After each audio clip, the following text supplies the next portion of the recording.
ভর দুপুরে ভয়াবহ অগ্নিকাণ্ডের ঘটনায় ব্যাপক চাঞ্চল্য ছড়ায় মালদার চাঁচল ২ নম্বর ব্লকের মানিকনগর গ্রামে।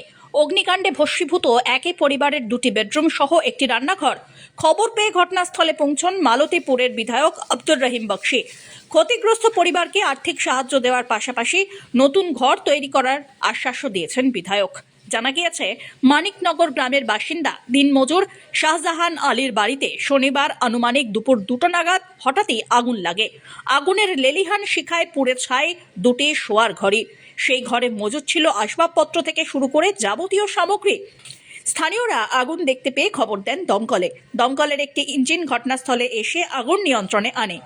আগুনের খবর শোনা মাত্রই অসহায় ক্ষতিগ্রস্ত পরিবারের পাশে দাঁড়ান মালতীপুরের বিধায়ক আব্দুর রহিম বক্সী। ক্ষতিগ্রস্ত পরিবারকে আর্থিক সাহায্যের পাশাপাশি ঘর তৈরি করার আশ্বাসও দিয়েছেন তিনি। ব্যুরো রিপোর্ট, আজ বাংলা।